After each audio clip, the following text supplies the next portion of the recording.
Nias adalah sebutan untuk pulau dan kepulauan yang terletak di bagian barat Pulau Sumatera, yang secara administratif berada di wilayah Provinsi Sumatera Utara.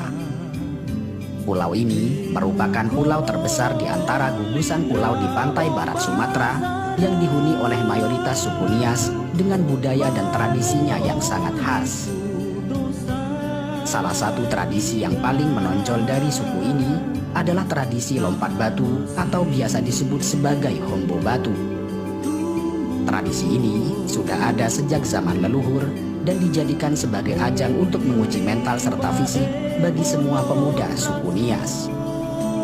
Dan uniknya, konon selain karena unsur latihan, berhasil tidaknya melampaui hombo batu dipengaruhi oleh faktor garis keturunan.